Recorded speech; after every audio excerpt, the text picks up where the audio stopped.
Public school districts and charter schools here in Texas being urged to take a closer look at their safety measures. And that includes possibly arming employees on school campuses. Thank you for joining us on this Monday. Texas Education Commissioner Mike Morath wants districts and charter schools to talk about school safety at their next school board meeting. Now, Morath also outlined some safety options that he says should be discussed at those meetings.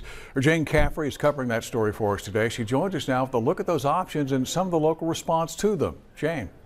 Lee, in years past, these old school zone signs were about all that was needed to keep kids safe, but recent tragic events have shown that's not the world we live in anymore. Now, the Education Commissioner says school districts should also consider this as one way to possibly keep children safe.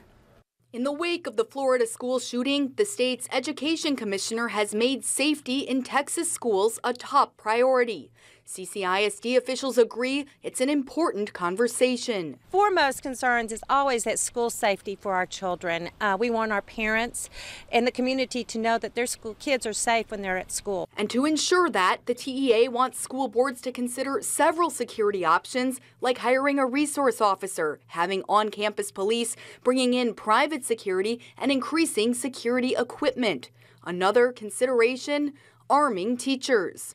One CCISD school board member is against that idea. No way that I can approve, sanction, support the idea of teachers having a gun in the school, even with training.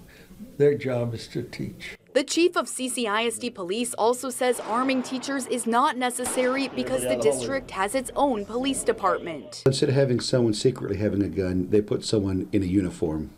That's a commissioned peace officer, highly trained. We're very proactive. We've already been doing this for a long time. He says CCISD is already practicing many of the TEA's recommendations, like updating old buildings with new security technology. Show me your hands!